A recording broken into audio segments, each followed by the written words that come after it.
दोस्तों नमस्कार। मैं doctor Gulab Singh Maurya scientific temper में आपका स्वागत करता हूं। आज हम लोग डिस्कस करने वाले हैं inverse square law of light. Inverse square law of light एक ऐसा एक्सपेरिमेंट है जिसमें कि एक लाइट सोर्स होता है और एक फोटो डिटेक्टर होता है, फोटोवोल्टाइक सेल, और उसकी मदद से हम लोग डिस्टेंस लैंप से फोटो डिटेक्टर डिस्टेंस बढ़ाते हैं और उसकी इंटेंसिटी, लाइट की इंटेंसिटी मेजर करते हैं और ये देखते हैं कि लाइट की इंटेंसिटी डिस्टेंस के साथ किस तरीके से वेरी करती है। इस एक्सपेरिमेंट में ये करना होता है। तो चलिए हम डिस्कस करते हैं। तो इसमें ये इनवर्स स्क्वायर लॉ है और इसमें आ, ये जैसे ये यहाँ पर एक लैंप होता है इसके अंदर में, और इसको कॉलिमेट करने के लिए थोड़ा सा ये डायरेक्शनल हो या कह लीजिए पैरेलल हो, तो इसको पैरेलल हो नहीं पाती, लेकिन काफ़ी हद तक सीधे लाइट जाती है। इसके लिए हम लोग एक आग कोलिमेटर इसमें लगाते हैं। एक सिंपल सा पाइप है जो लैंप के सामने हम लगा देते हैं, जिसकी वजह से ये लाइट सीधी रेखा में चलती है। और इसके सामने एक फोटोवोल्टाइक सेल हम लोग लगाते हैं, और ये दोनों चीज एक ऑप्टिकल बेंच में माउंट होते हैं। तो ये ऑप्टिकल बेंच है जिसमें कि मार्किंग होती है, एक एक सेंटीमीटर की मार्किंग होती है। एक्चुअली ये सेंटीमीटर स्केल है, तो यहाँ पर आप गिन सकते हैं 1 2 3 4 5। सो 5 सेंटीमीटर, 10 सेंटीमीटर, 15, 20, 25 सेंटीमीटर, इस तरीके से मार्किंग होती है। और ये इस जो लाइट इसमें फोटो डिटेक्टर में पड़ती है उसको हम लोग गैल्वेनोमीटर के थ्रू इसको रीड करते हैं। तो चलिए आज हम लोग ये देखते हैं कि एक एक्सपेरिमेंट कैसे किया जाता है। तो एक स्टेप बाय स्टेप हम लोग समझते हैं। तो इस एक्सपेरिमेंट का देखिए ऑब्जेक्ट क्या है। ऑब्जेक्ट है कि to verify the inverse square law of light using photovoltaic cell. अब इसमें पहले ऑब्जेक्ट लिखा जाता है, फिर इसके बाद ऑपरेटस यूज, क्या क्या ऑपरेटस यूज होते हैं। तो इसमें फोटोवोल्टाइक सेल है, सोर्स ऑफ लाइट यानी लैंप है, एक गैल्वेनोमीटर है, एक ऑप्टिकल बेंच है जिसपे कि लैंप और जो फोटोवोल्टाइक सेल है वो उसको माउंट किया जाता है, एंड माउंटिंग अरेंजमेंट्स। ये ऑपरेटर्स जो चाहिए होते हैं वो ये है। इसके बाद है लिखते हैं फार्मूला यूज्ड। तो inverse square law of light is given by equation E equals L by R square and this is equal to K of theta. So E is illuminance, या इसको इरेडियंस भी बोला जाता है। इरेडियंस का मतलब होता है कि light incident on a surface पर unit time per unit area, ये होता है इल्यूमिनेंस। और इधर यहाँ पर एक लिखा हुआ है L. L is luminous intensity. Luminous intensity का मतलब ये होता है कि लैंप पर यूनिट, लैंप से जो निकलने वाली लाइट है पर सेकेंड पर सॉलिड एंगल में कितना लाइट इमिट करता है, वो लैंप के लिए स्पेसिफिक होता है। तो हर एक लैंप का एक ल्यूमिनस इंटेंसिटी होती है और एक लैंप के लिए ल्यूमिनस इंटेंसिटी कांस्टेंट रहती है। और यहाँ पर दिस इज इक्वल टू के थीटा है। यहाँ पर थीटा क्या है? थीटा एक डिफ्लेक्शन है, deflection of galvanometer in micro ampere. इसका मतलब ये है कि जो भी इरेडियंस है E इक्वल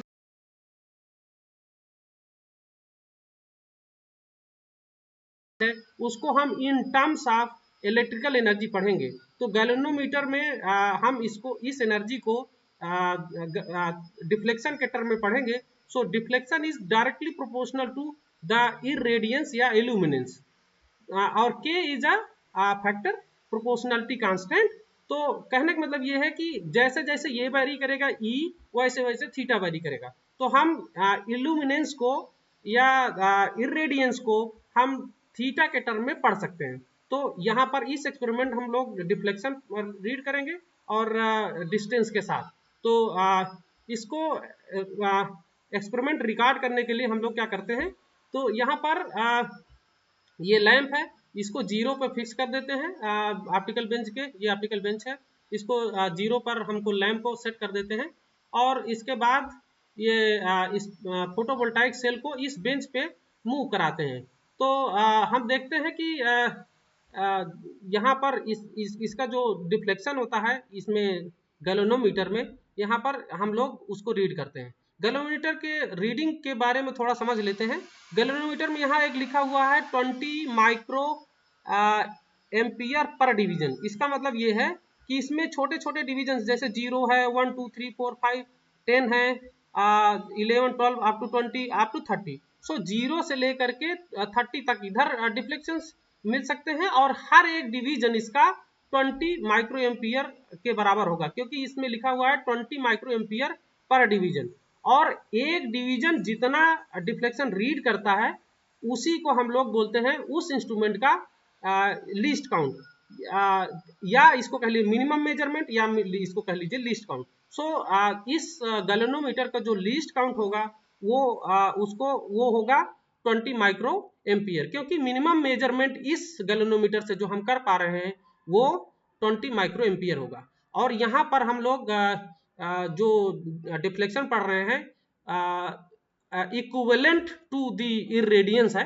तो कहने का मतलब है light energy converted into electrical energy and electrical energy is read in this galvanometer. तो इसकी रीडिंग हम लोग इस तरीके से पढ़ेंगे। अब इनवर्स स्क्वायर लॉ के लिए जैसे कि हम लोग ऊपर देख रहे थे कि K theta equal to L by R square, यानी कि हम आर डिस्टेंस चेंज करके डिफ्लेक्शन हम लोग देखेंगे।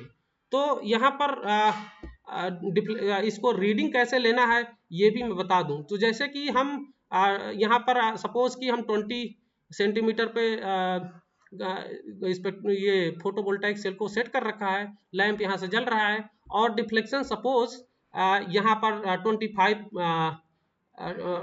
ये 25 पर मान लिया आया, तो 25 मल्टीप्लाइड बाई 20 माइक्रो एम्पियर, तो टोटल ये हो गया 25 मल्टीप्लाइड बाई 20, तो ये हो गया 25 वो 25 गुणे 20 यानी कि 500 माइक्रो एम्पियर इसका डिफ्लेक्शन हो गया।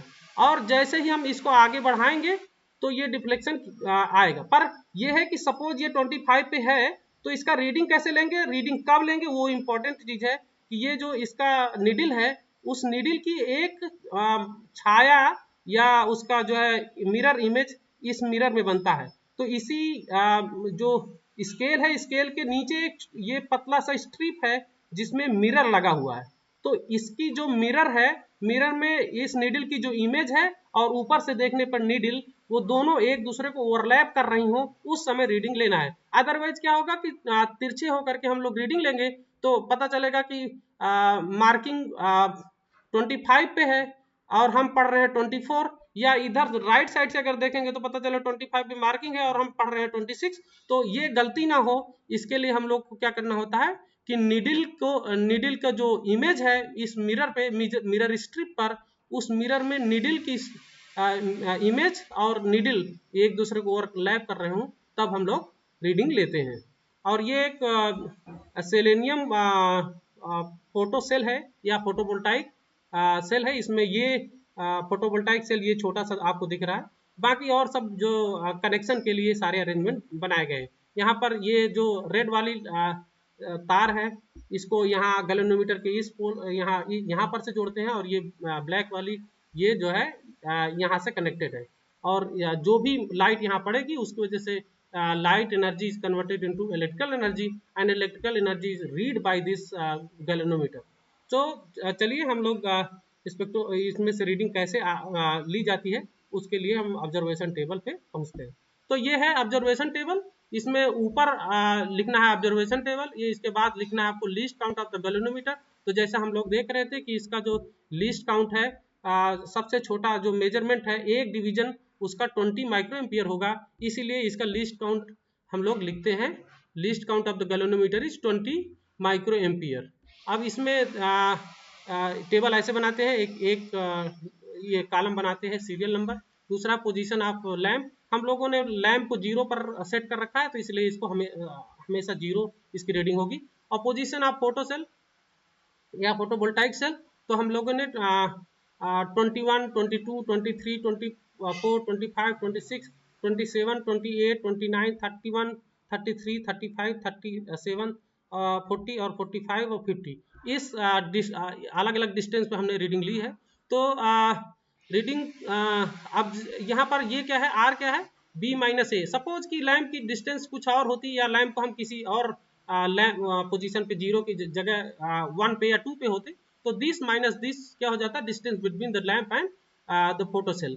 तो इसको लिखना है R is equal to B minus A. चूंकि यहाँ पर 0 है तो 21 माइनस 0 इज इक्वल टू 21। तो ये और ये दोनों कॉलम लगभग सेम हो गए हैं इसमें। अब इस क्या करते हैं कि R का स्क्वायर कर इसमें लेंगे, तो इसका 21 का स्क्वायर करेंगे तो 41, और इसी तरीके से सारे स्क्वायर कर लेंगे, और इस तरह स्क्वायर करते हुए 50 का स्क्वायर क्या हो गया 2500। इसी फिर इसके बाद अगले कॉलम में हम लोग इस कैलकुलेट करेंगे 1/r²। इसका 1/दिस अमाउंट ये हो जाएगा 22 इंटू 22.7 इंटू 10⁻⁴। इसी तरीके से इसको हम लिखेंगे 1/484, ये 20.7 इंटू 10⁻⁴, और 1/529 18.9 इंटू 10⁻⁴। और इस तरीके से हम लोग पूरी रीडिंग इसका कैलकुलेशन कर लेंगे। उसके बाद यहाँ पर देखते हैं कि 21 सेंटीमीटर पर इसका जो डिफ्लेक्शन है, इस गैल्वेनोमीटर में जो डिफ्लेक्शन आया था वो 28 पे आया था। 28 पर यहाँ पर इसका डिफ्लेक्शन आया था 28 लाइन पर, मतलब ये 20 है, 25, 26, 27, 28, यहाँ पर 28 पर इसका डिफ्लेक्शन आया था। तो 28 multiplied by 20 equal to 560 micro ampere. इसी तरीके से जब हमने 22 पर लिया तो ये आया 25 डिविजन्स, यानी कि 25 into 20 equals to 500 micro ampere.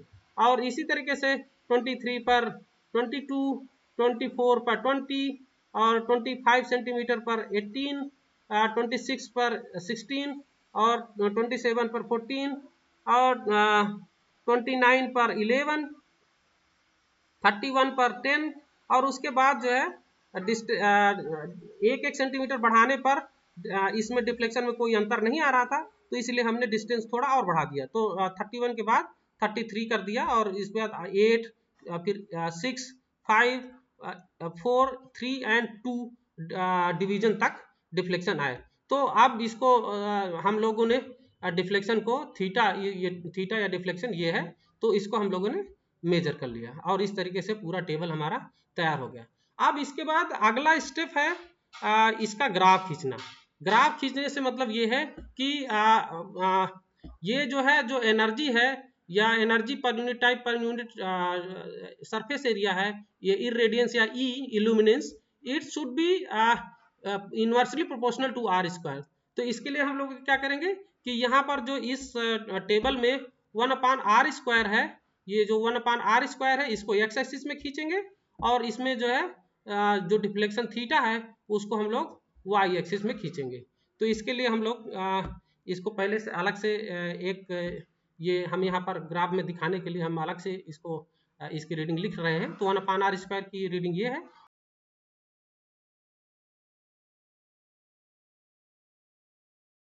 तो ऐसे बनाना है कि इसमें ये सारे रीडिंग एक्स एक्सिस पे आ जाएं। और देखिए यहाँ पर पूरे जो कॉलम में देखिए 10⁻⁴ एक कॉमन है, तो इसलिए हमने multiplied by 10⁻⁴ centimetre inverse, centimetre square inverse. So 10⁻⁴ centimetre -2 ये हमने कॉमन लिया, क्योंकि ये r सेंटीमीटर में है तो सेंटीमीटर 1/सेंटीमीटर स्क्वायर, और ऊपर लेंगे तो 10 सेंटीमीटर पावर -2 ये हो जाएगा। तो इसको हमने कॉमन ले लिया, और हमको अब प्लॉट करना है 4.9, 6.3, 7.3 ये हमको प्लॉट करना है एक्स एक्सिस में। तो हमने क्या किया कि 1 इंटू 10⁻⁴ को 10 डिवीजन 10 डिवीजन इक्वल टू ये कर लिया।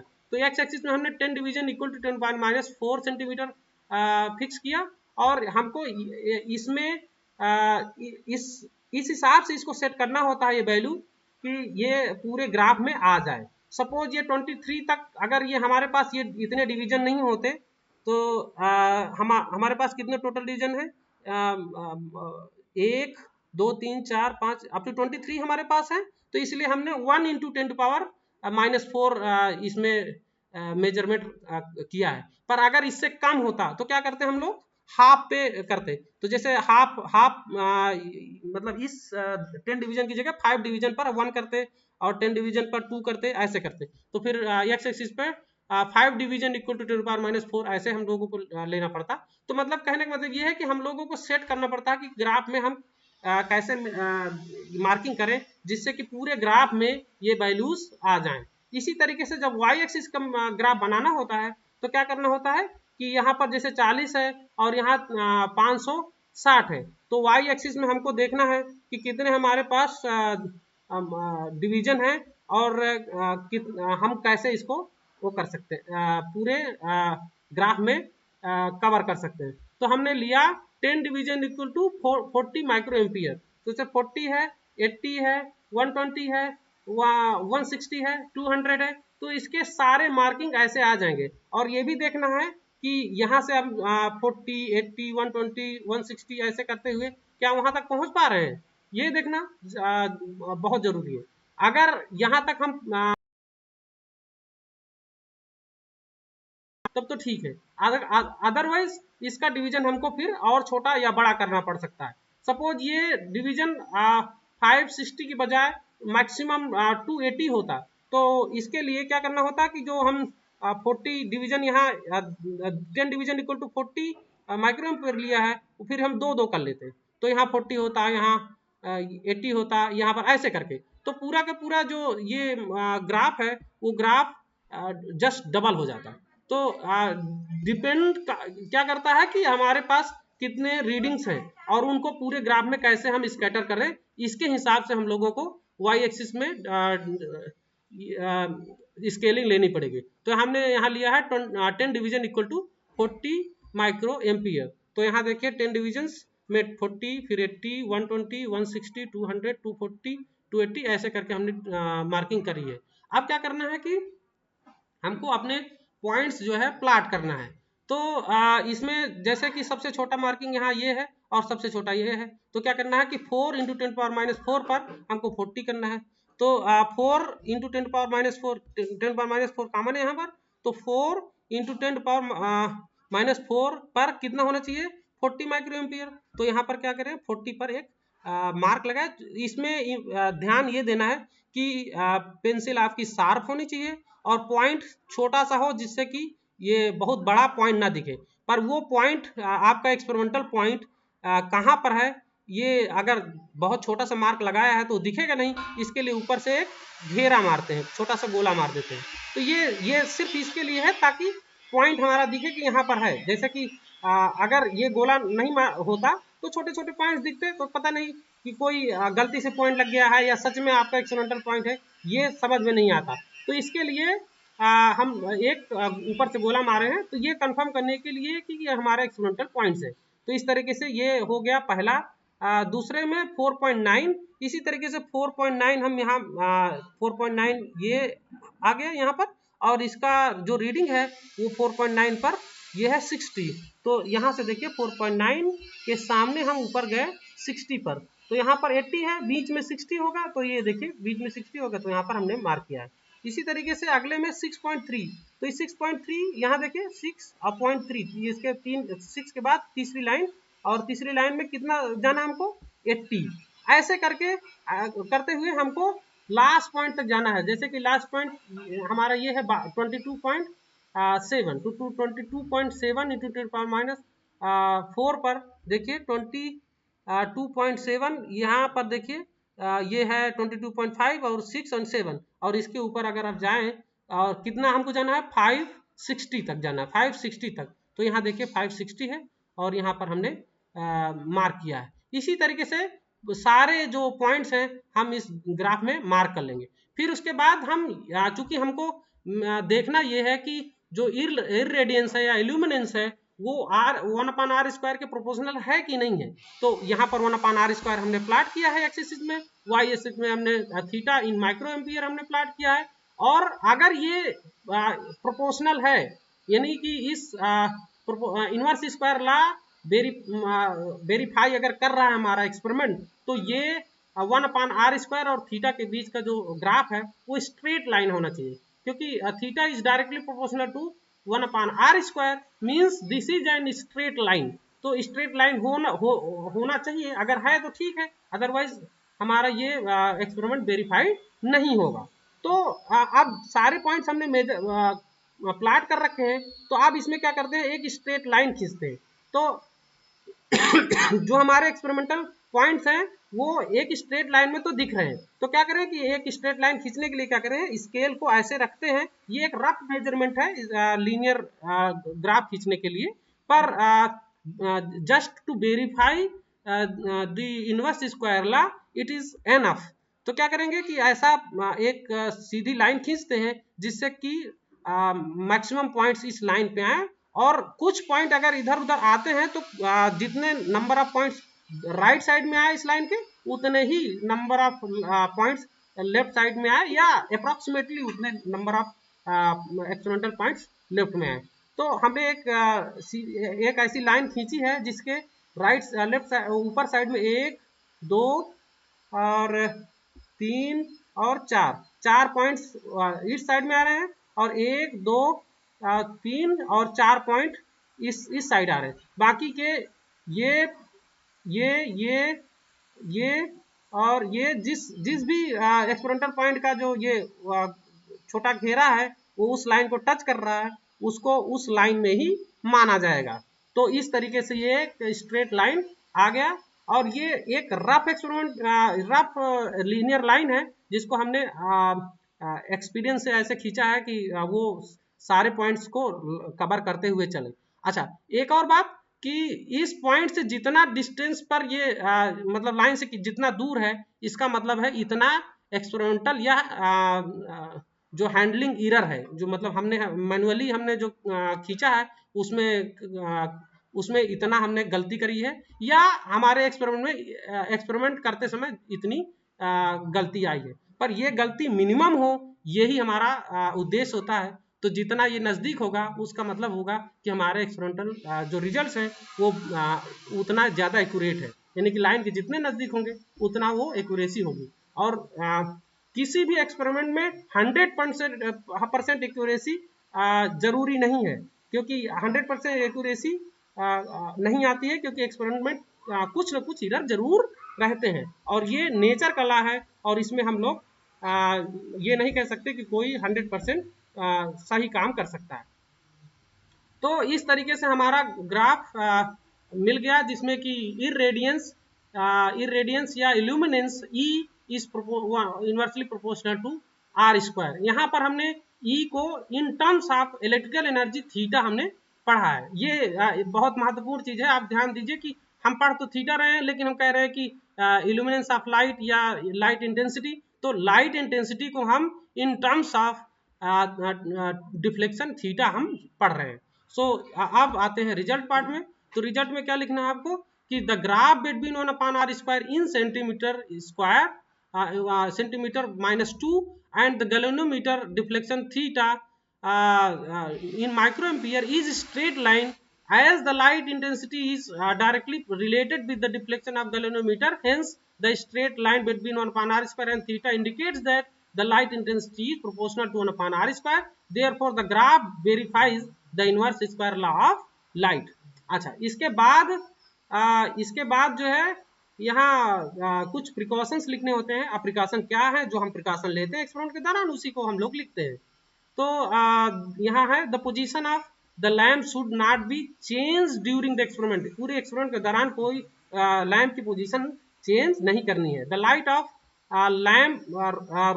Lab room should be of during the experiment. बाहर की लाइट फोटो डिटेक्टर को या फोटोवोल्टाइक सेल को इफेक्ट ना करे, इसलिए क्या करते हैं, डार्क रूम में ही एक्सपेरिमेंट किया जाता है। तीसरा पॉइंट है experiment should start from distance for which the deflection of galvanometer is in its working range. इसका मतलब ये है कि सपोज कि लाइट को हमने यहाँ पर लाइट को अगर हमने इसको फोटोवोल्टाइक को बहुत नजदीक कर दिया, सपोज 10 पे कर दिया, और उसका डिफ्लेक्शन इस 30 जो माइक्रो जो इसका जो 30 इसका मार्किंग है, तो इस 30 डिवीजन के बाहर चला गया तो हम पढ़ ही नहीं पाएंगे। इसलिए क्या करने हैं, ये जरूरी है कि हम एक्सपेरिमेंट वहां से शुरू करें जहां से इसके रेंज में, इस गैल्वेनोमीटर के रेंज में डिफ्लेक्शन आए वहां से। तो जैसे हमने एक्सपेरिमेंट शुरू किया है 21 से 20, जब 20 पर हम एक्सपेरिमेंट कर रहे थे तो इसका डिफ्लेक्शन आउट ऑफ रेंज चला जा रहा था, यानी कि 30 के बाहर चला जा रहा था, इसलिए हमने एक्सपेरिमेंट जो शुरू करी है वो 21 सेंटीमीटर से शुरू करी है।